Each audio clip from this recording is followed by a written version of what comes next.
Hello children, good morning to you all. I am Mrs. Vijayalakshmi Ramakrishnan, your physics tutor. Today I am going to take the chapter Dual Nature of Matter and Radiations. This lesson is very important children. It has got 6% weightage.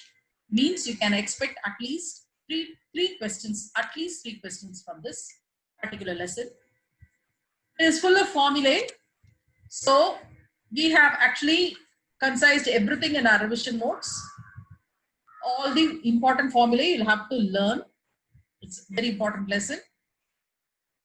You can expect numericals from this, more numericals from this lesson than the theoretical questions. So you'll have to be thorough with the formula. Before that, let me tell you how to access these revision notes and the tests series. Go to clay6.com. This is our home page. Go to the practice session. You can see different packages. Select Need Premium. Go to the revision notes. Revision notes are nothing but the important formulae and concepts which we have concised in a very short form, where we have found out each and every formula and concepts which you have, which is going to be very important for in need form of view. You can see this is very important. So go through all the formulae we have done for all the chapters, right from the first chapter to the last chapter, for both grades 11 and 12. So you can go through everything for all the 3 subjects we have done. So it's very important to learn the concepts in this particular chapter. So quickly, let us go through the revision notes, where we have given the important formulae. As I told you, this lesson has 6% weightage, means it's very important. And it's quite a complicated lesson also, even though it's a very small lesson. But basically, when we talk about this lesson, it is very important, and it's full of formulae. So you'll have to remember all the formulae. The conceptual questions which can be expected from this lesson is very low. Maybe very few questions are theoretical questions. Otherwise, it is full of formulae and working out only. So lots of numericals. You can expect more of numericals from this lesson.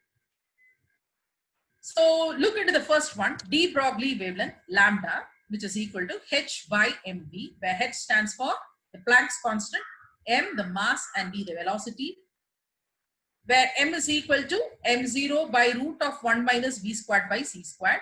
M0 is the rest mass, v is the velocity, c is the velocity of light, v is the velocity of the particle, and c is the velocity of light. And for electron, lambda has been calculated to be 12.27 by root v Armstrong. So the wavelength of electron is equal to 12.25 by root of v degrees Armstrong. Okay. De Broglie wavelength of a particle. So see, lambda is equal to h by mv. When the mass and velocity is given, you can use this formula. When the energy of the particle is given, you have to use this formula. Lambda is equal to h by 2 mE. Suppose E and the volt applied potential is given, then you can apply the formula h by root of 2 MeV. So you have 3 formulae for lambda. Remember, look into the data, analyze the problem properly, and then decide which formula to be used, and then you can use this. Okay. Next is the photoelectric current. Photoelectric current depends on intensity of incident light, potential difference applied between the 2 electrodes, and the nature of the emitter material. So this is going to be very important. Maybe one question can be from this concept also. Okay, so it depends upon the intensity of the incident. Or if you understand this concept, then it is going to be easy for you to apply the questions, which formula to apply. Okay, so the number of photons per second per unit area is equal to phi by E, where phi is the work function and E is the electric field, or yeah, E is the energy. So that is equal to energy flux by energy of the photon per second. Energy is the, where E stands for the energy. Phi is the energy flux or the work function. You can also say it as a work function divided by energy of the photon per second per unit area. Or you can also say it as energy radiated per second divided by energy of each photon, that is P by E. You can also put this formula. Work function phi 0 is equal to nu 0 h nu 0, which is equal to hc by lambda 0, where h is the Planck's constant and c is the wavelength of light. Kinetic energy of emitted photoelectron. Kinetic energy is, so you can expect problems related to this also. Kinetic, maximum kinetic energy, or find out the kinetic energy, or kinetic energy might be given and you might be asked to find out lambda or the work function, either way. So that is equal to half mv squared, mv max squared, which is equal to h nu minus phi 0. Phi 0 is the work function, you know, h is the Planck's constant and v is the velocity, nu is the frequency. Now, you know, nu is equal to c by lambda, so we can substitute that. So that is equal to hc by lambda, which is minus hc by lambda 0, which is equal to EV0. So this is what we saw in the previous formula also. You can apply that also, okay, EV0. This is very important. This formula is very important. So kinetic max is given by EV0. That E is the charge of the electron and V is the potential applied. Kinetic energy of each photon E is equal to h nu, which is equal to hc by lambda, where h is the Planck's constant, c is the velocity of light, and lambda is the velocity, wavelength. Moment of each photons is P is equal to h by lambda. Momentum of each photon is P is equal to h by lambda, which is equal to h nu hv by c. Energy E is equal to, you know, E is equal to mc squared. So from that we can calculate m to be equal to E by c squared. Now substituting for that you get, which is equal to h nu by c squared, or 1c and 1c gets cancelled. So from this you get E is equal to h by c lambda. So instead of deriving every time, if you know the formula, read the data, read the sum properly, find out what are the data given, and if you are now, you have analyzed the problem properly, and then you are sure to do the sum. Now see which formula has to be applied, and then you can directly. So for this, you need to know all these. It's a very short lesson, and you have only limited formulae in this. So it's going to be quite easy for you. So the numericals will be straightforward questions simply based on these formula only. So once you are now going to be thorough with the formula, then it's easy to crack these questions. All right. Now we'll go to the test series. So we have a test series for all the three subjects: physics, chemistry, and biology. And we have the needful tests also. So we have tests for, chapter-wise tests also. So you can, chapter-wise, many number of chapter-wise tests. So once you have attempted everything and sure of all these concepts and the formulae, you can go to the needful tests and take the full tests. So you have different colors. Now the green bubble says you have attempted the test once. The blue bubble says you have not attempted, you have not taken the test. So even if you have taken the test once, you can take it any number of times until or otherwise you're going to be thorough the concepts and you're happy with your results. Until then, you can go on repeating the test again and again. And finally, once you're done with that, you can go to the next chapter. Likewise, next test. So we have different tests. So for each chapter, we have lots of tests. Likewise, we have 117 tests. So we can get all the questions. And then like this, you can go for all the subjects like physics, chemistry, and biology. And finally, red bubble says it's a random test. Now click on the take test. Go to test. X-rays produce much. So maximum frequency it's been asked.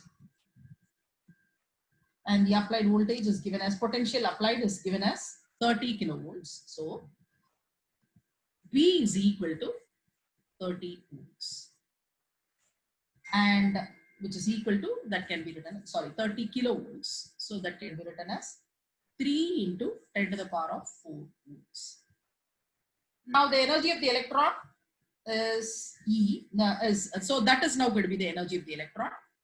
Okay, that is the energy of the electron. So maximum frequency produced by the X-rays is, say, let us take as 5, then you know E is equal to h nu.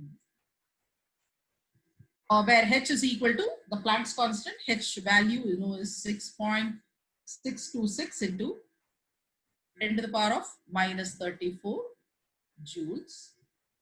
Or from this we get V is equal to, it's maximum frequency is being asked, so nu is equal to E by h. From this we get, from this formula we get U is equal to E by h. I can put it as small e only. So that is equal to 1.6 in 10 to the power of minus 19 into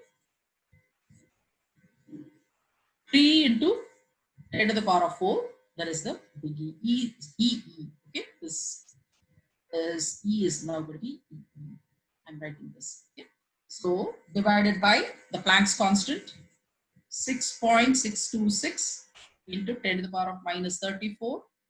So that gives you 7.24 into 10 to the power of 18 hertz. So let's see which option is correct. 7.24 into 10 to the power of 18. So it's a direct application of the formula. Option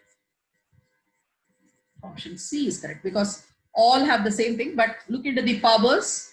So it is 10 to the power of 18, which we got. So C option is correct. The second problem, the work function of cesium metal is 2.14 electron volts. When light of frequency 6 into 10 to the power of 14 hertz is incident on the metal surface, photo emission of electron occurs. What is the stopping potential of the emitted photoelectrons? Okay, let us quickly solve this. This is also a numerical based on a direct application. Stopping potential is V0. So kinetic energy in terms of stopping potential, we saw it was kinetic energy is equal to EV0. Right? So, or from this we can say E0 is equal to kinetic energy divided by E. So that has been given. So 0.345 into 1.6 into 10 to the power of minus 90 divided by 1.6 into 10 to the power of minus 90, or which is equal to 0.345 volts. Let's see which option is correct. Yeah, option B is correct. Click that, go to the next. So again, you have the same magnitude. I mean, the answers are same, but look into the units. One is in electron volts. So you'll have to see which is the correct option. So we have calculated only, we have converted to volts, and then we have our answer is in volts only. So we can take the answer as 0.345 volts. Okay. Next is the photoelectric cutoff voltage in a certain experiment is 1.5 volts. What is the maximum kinetic energy of the photoelectrons emitted? Okay. This is also a direct application of the formula. Photoelectric cutoff voltage V0 is given as 1.5 volts. Okay. Now the kinetic energy is equal to EV0. That is the charge of the electron. So therefore kinetic energy is equal to, now you know the values, 1.6 in 10 to the power of minus 19 is the value of E, you know that, and V0 is given as 1.5. So when you calculate that, that gives you 2.4 into 10 to the power of minus 19 joules. Let's see which option is correct. 2.4 in 10 to the power of minus. So option A is correct. Like that. Go to the next. Monochromatic light of wavelength 632.8 nanometers is produced by a helium neon laser. The power emitted is 9.42 megawatts. How many photons per second on the average arrive at the target irradiated by this beam? Assume the beam to have uniform cross section which is less than the target. All right. This is an interesting question. So lambda is given, the power is given. So from this he's asking how many electrons, how many photons are being emitted. So energy per photon is given by E is equal to hc by lambda. So let us calculate that. 6.626 in 10 to the power of minus 34. C, you know, is velocity of light, 3 into 10 to the power of 8 divided by wavelength was given as 632.8. Converted to nanometers. So that will give you converted to meters. That gives you 10 to the power of minus 9. So when we simplify, the value we are getting is 3.131 into 10 to the power of minus 90 joules. Now, we'll have, but he's asking you to, we have found out the E only, the energy only. Now he's asking you the number of photons arriving. So number of photons arriving per second at a target irradiated by the beam. Let us take it as N. Okay. Let us take the number of photons, which is now going to be irradiated. Let us take it as E. Let us take it as N. So N is equal to P by E. P is the power. Power is given. So having known all the values, you can directly substitute it. 9.42 into 10 to the power of minus 3 divided by 3.131 into 10 to the power of minus 90 joules. So that gives you 3 into 10 to the power of minus 16 photons per second, or I can write it as 0.003 into 10 to the power of minus 9. Oh, sorry, this should be plus 16 students, plus 9. So that will give you 0.003 plus 9. Okay. Yeah, when this 19, when it goes up, it will become plus 19, right? So that is 9. Yeah. So option again 0.003 10 to the power of 19. First option is correct. Again, look into the powers as well as the units and then click the correct answer. Next is the energy flux of sunlight reaching the surface of the earth is 1.388 in 10 to the power of 3 Weber per meter squared. Sorry, watts per meter squared. Sorry, Weber per meter squared only. How many photons per square meter are incident on earth per second? Assume that the photons in the sunlight have an average wavelength of 550 nanometers. So wavelength is given, energy flux phi is given. So with that, he's asking you to find out the number of photons, something very similar to the previous problem. Let us calculate that. So phi is given as, electron flux phi is given as 1.388 into 10 to the power of 3. Power of the sunlight, power per meter squared is given as 1. So that is now going to be the power. So 1.388 in 10 to the power of 3 watts. Okay. Or power per meter squared. Power per meter squared. Sorry, children, this is watts only. This is watts only. So power is given as, power of the sunlight is now given as 1.388. Power per meter squared will be given as 1.388 in 10 to the power of 3 watts. Now, the average wavelength of photons in the sunlight is going to be lambda is equal to, is given as 550 nanometers. So converted to meters, so that will give you 550 into 10 to the power of minus 9 meters.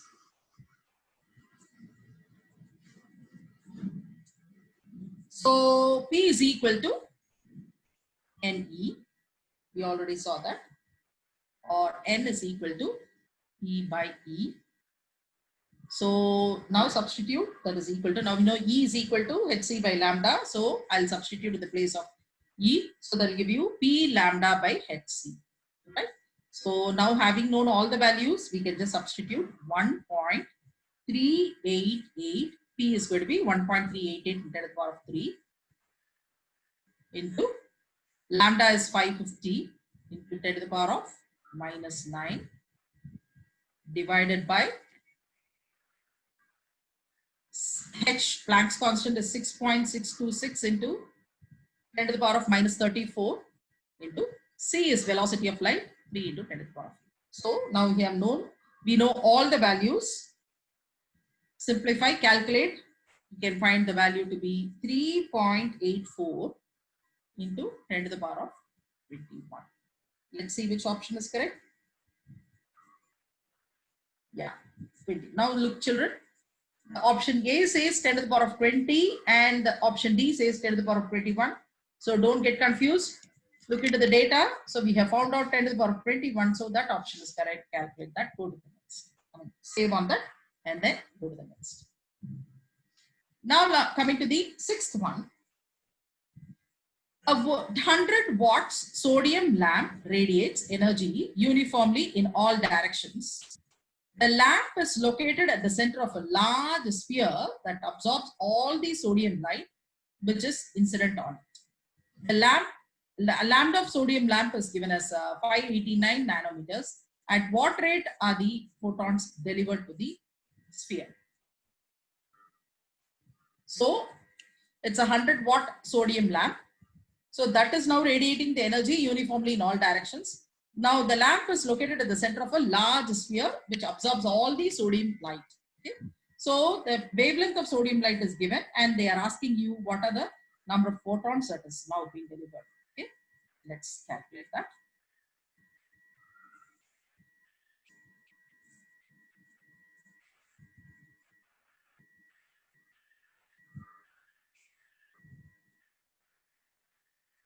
Just a second, student. Did we do the fifth one? Yeah. Just a second.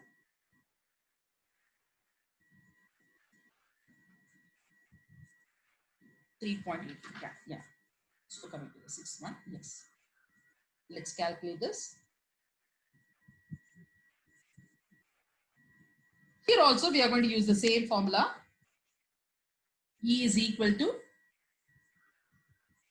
Hc by lambda, which is equal to 6.626 into 10 to the power of minus 34 into 3 into 10 to the power of 8 divided by 589 into 10 to the power of minus 9.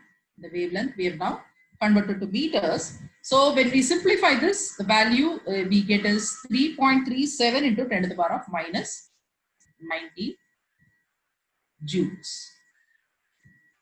So number of electrons delivered N is equal to P by E, where P is the power and E is the energy. So which is equal to, that is given as 100 divided by, we have already calculated E to be 3.37 in 10 to the power of minus 19, or when this goes up, that gives you 10 to the power of plus 19. So 100 by 3.37 is 2.96 into 10 to the power of 20 photons per second. Look into the units also carefully. So 2.96 in 10 to the power of 20. 2.96 to the power of 20. Yes, B option is correct. Click that. Go to the next. The seventh one. The threshold frequency for a certain metal is 3.3 in 10 to the power of 14 hertz. 3.3 in 10 to the power of 14 hertz. If the light of frequency 8.2 in 10 to the power of 14 hertz is incident on the metal, predict the cutoff voltage for the photoelectric emission. All right. This is again a numerical based on the formula which I've read. So what are the data given? V0 is equal to 3.3 into 10 to the power of 14 hertz. Sorry, 14 U0. Sorry, it's not V0 children. U0 is so many hertz. Okay. And nu is given as 8.2 into 10 to the power of 14 hertz. So cutoff voltage is V0. Okay. So now you know EV0 is equal to H into nu minus nu0. So having known all values, you can directly apply minus nu0 by E. So we know nu, we know H, we know nu0, we know E. Just simply substitute. So that gives you 6.626 into 10 to the power of minus 34. So by this time, the value for Planck's constant should be thoroughly. So that into nu is 8.2 into 8.2 into 10 to the power of 14 minus u0 was 3.2, right? 3.3 into 10 to the power of 14 divided by, you know, the value of E is 1.6 into 10 to the power of 19 minus 19. So when you simplify and calculate this, that value gives you, so we can also put it like say 6.626 into 10 to the power of minus 34. I can take 10 to the power of 14 as a common factor. So that will give you 8.2 minus 3.3 divided by, we can take this 10 to the power of 19 also as 10 to the power minus 19. When it goes up, it will become 10 to the power of minus 19.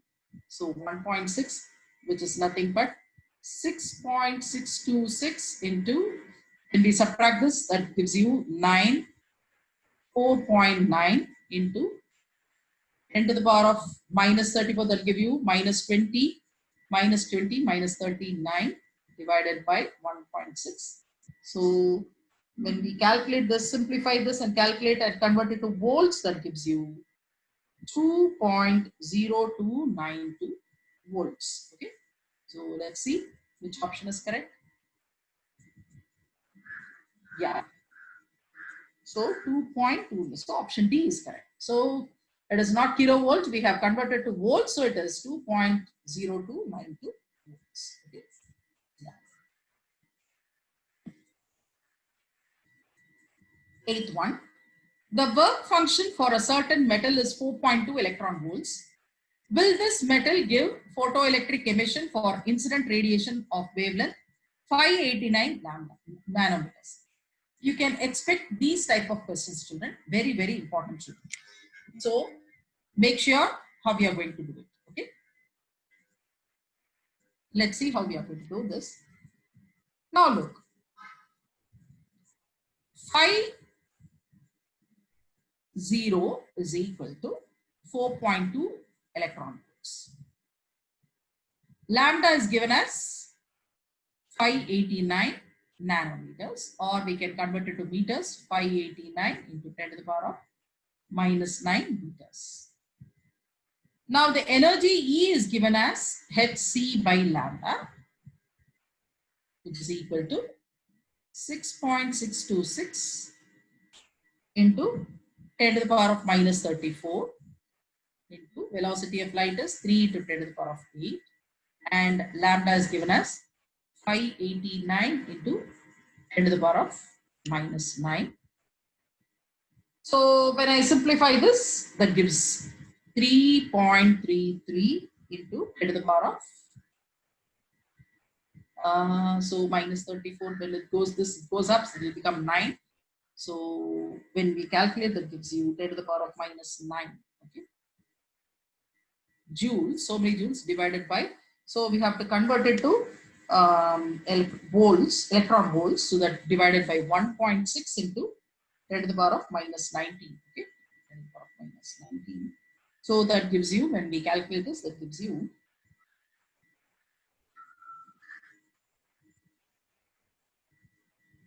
2.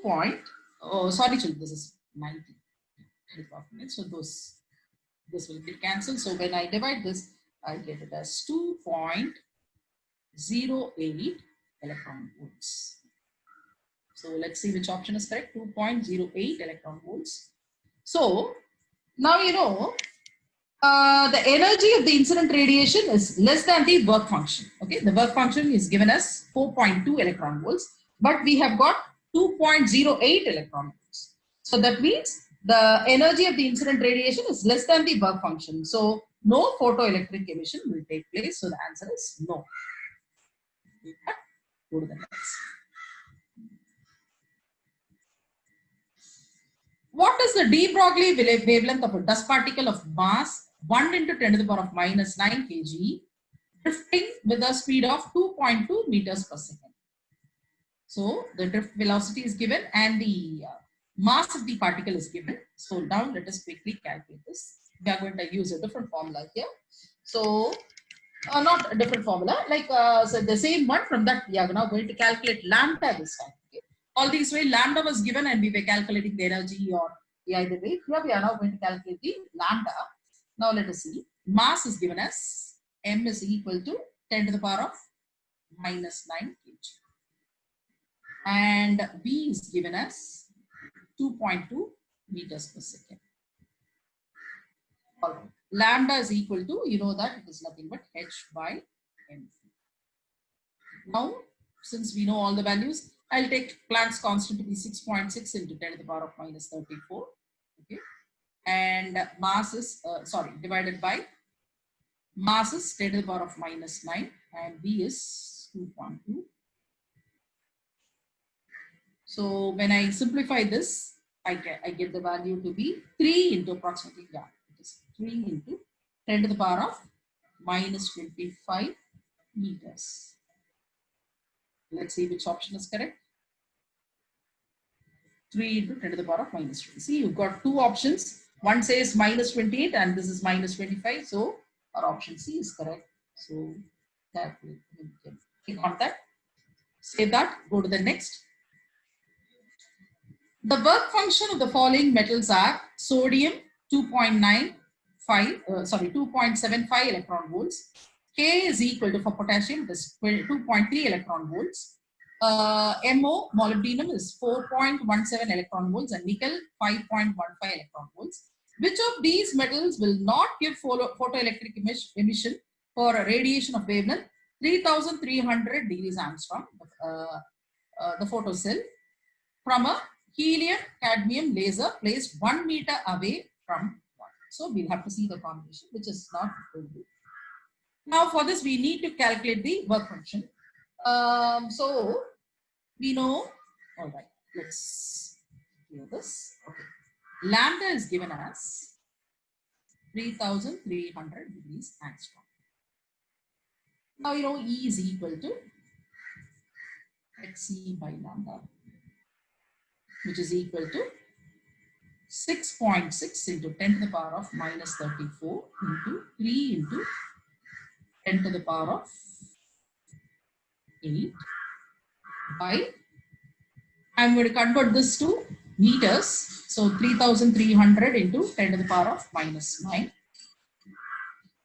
So when we calculate this, we get this as, so we'll have, this is now going to be in joules. Now we'll have to convert it to electron volts, so that into 1.6 into 10 to the power of minus 19, right? So volts, only then you get it in electron volts. So when I simplify this, I get the value to be 3.158 electron volts. Okay. So this is greater than the work function. So we'll likewise we'll have to calculate for everything. Now we can see the work function is given. Now we can compare this. We got 3.158. So that means it is greater than the work function of sodium and potassium only. So they will not give any photoelectric emission. Okay. So option D is correct. So sodium and potassium will not give. So save that, go to the next.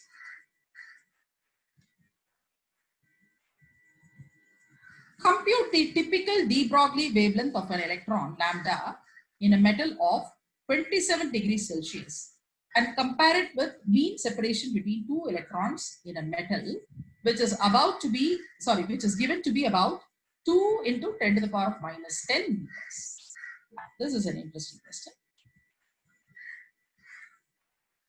All right.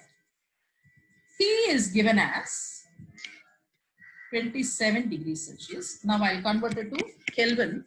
So, you know, that is equal to 273 plus 27, which gives you 300 Kelvin. Now, you know, lambda is equal to H by root of 3mkt. Look, we are using another formula here because temperature is given. So we are using the other formula. That is why I'm repeatedly telling, look at the data, make yourself thorough, make yourself sure of which formula you're going to use. You've got, for the same lambda, you've got different formula. So you'll have to choose the formula which you're going to use. Since the temperature is given, we are going to use this formula here. Now, having known all the values, we can just simply calculate that. I can take the value of Planck's constant H to be 6.6 and 10 to the power of minus 34 divided by root of 3 into mass of an electron is 9.1 in 10 to the power of minus 31.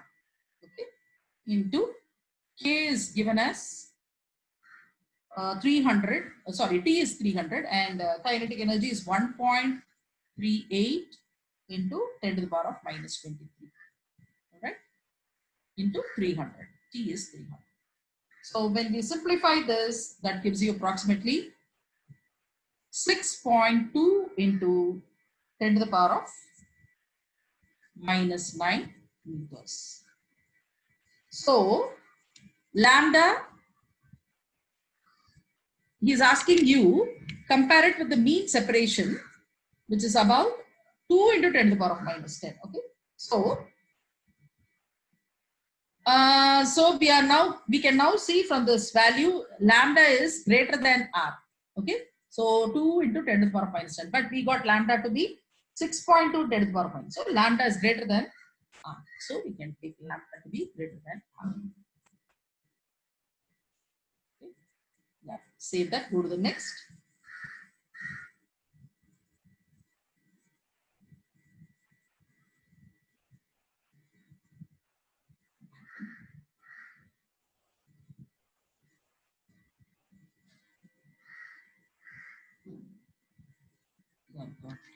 Just a second, children.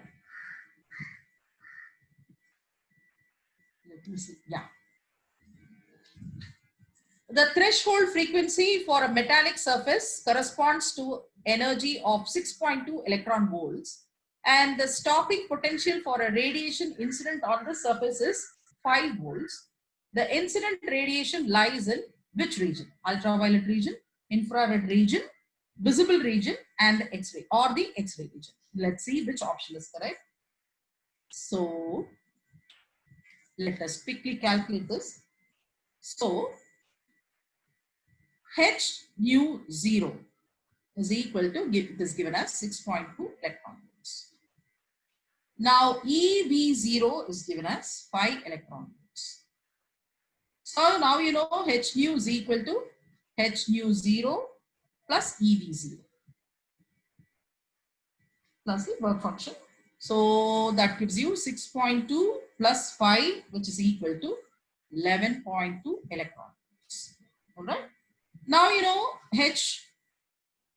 This is nu is equal to C by lambda. So let me write this as HC by lambda. But that is going to be equal to 11.2.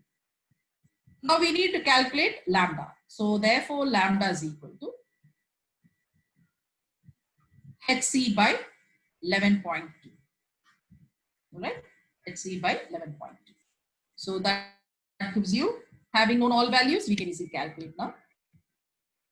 That is 6.6 into 10 to the power of minus 34 into C is 3 into 10 to the power of 8 divided by 11.2. So that gives you 1108.9 degrees Celsius. Now from the table you can know this belongs to the ultraviolet region. So the option is yeah. The test again.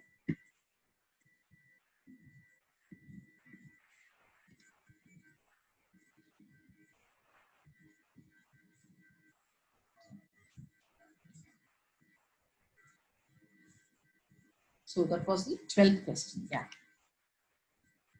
So he calculated the value to be 1108.9, which lies in the ultraviolet region. So ultraviolet region, A is the correct option. Save that, go to the next.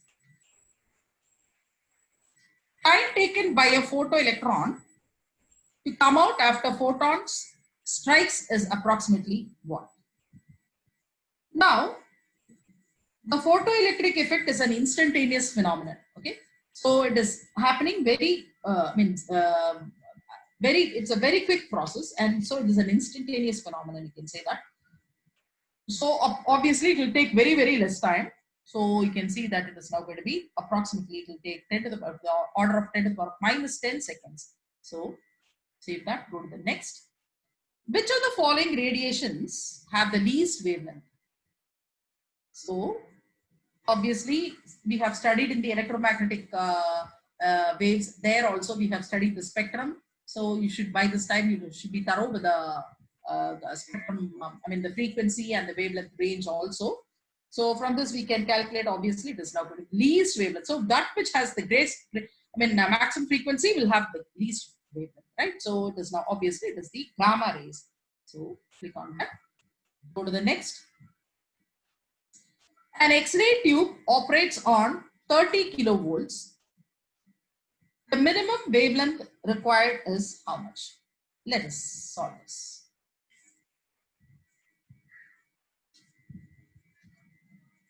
So, E is equal to hc by lambda. Also, we know that E is equal to EV. So, I can equate both.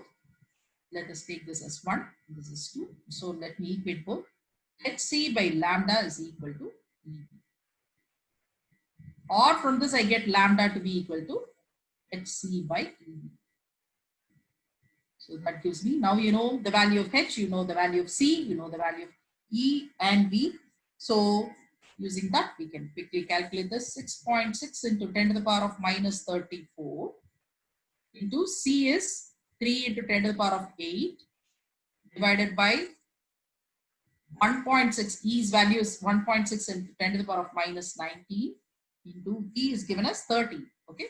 So 30 into 30 kilovolts. So we are converting it to 30 into 10 to the power of 3 volts. So when we calculate this, simplify this and calculate, we get the value to be 0.4 degrees Angstrom. Let's see which option is correct. 0.4 degrees Angstrom. D is correct option. Save that, go to the next. Yeah, we have completed all the questions now. So now you click on the end test. Yes. Let's wait for the results. Yeah. So since we came back, it says 11 questions were unanswered. Actually, the correct questions will be given by the green color.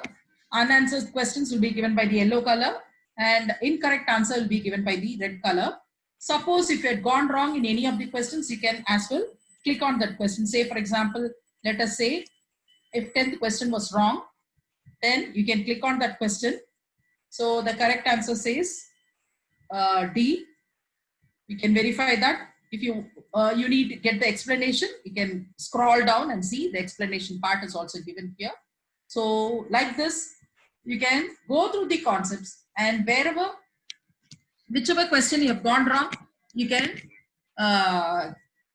rectify that by calculating again. You can now, you have got the explanation part, you can verify that and then make yourself clear of the concept and which formula to be. Sometimes see, as I told you, there are so many formulae which can be applied. So you all, what is necessary, what is the important part is you have to analyze and know what formula you are going to apply. Be sure of that.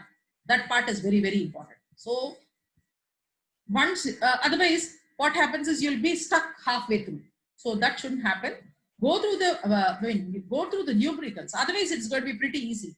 Once you're thorough with the, once you're sure of what formula you're going to apply, then yeah, all the data is being given and it's going to be straight application. That's it. And the multiplication part and the division part, whatever it is. So it's going to be straightforward question. So that is why I'm repeatedly telling every day that you have to look into the formula and analyze yourself. I mean, look into the numericals, analyze which formula you're going to apply. Look into the data. So be clear. Make yourself sure. I'm going to use this formula. I have all the, for this formula, whatever data is needed is being given in this numerical. So I'm going to use this. So make yourself thorough and then, okay. So you can make use of the revision notes, which has got everything, what all you need for the revision. So time management is very, very important. So in these type of exams, so you'll have to know how to manage your time. For that, you should be very thorough with the concepts and the formulae, which we have done it. I mean, the NEET revision notes are tailor-made for this. Okay, so once you are thorough with the revision notes, go through that every day. Go through that once every time you take a test. Go through that particular lesson. So you're going to take the lesson-wise tests, chapter-wise tests. So go through that lesson. Analyze yourself. So I have made myself thorough with all the formula. So this is going to be pretty easy, and then attend the test. So finally, when you take the NEET full test, you are going to be really thorough of everything. And finally, when you go to the NEET exams, you can be 100% sure you're going to get very, very good results. Yeah. So do you have any questions, children?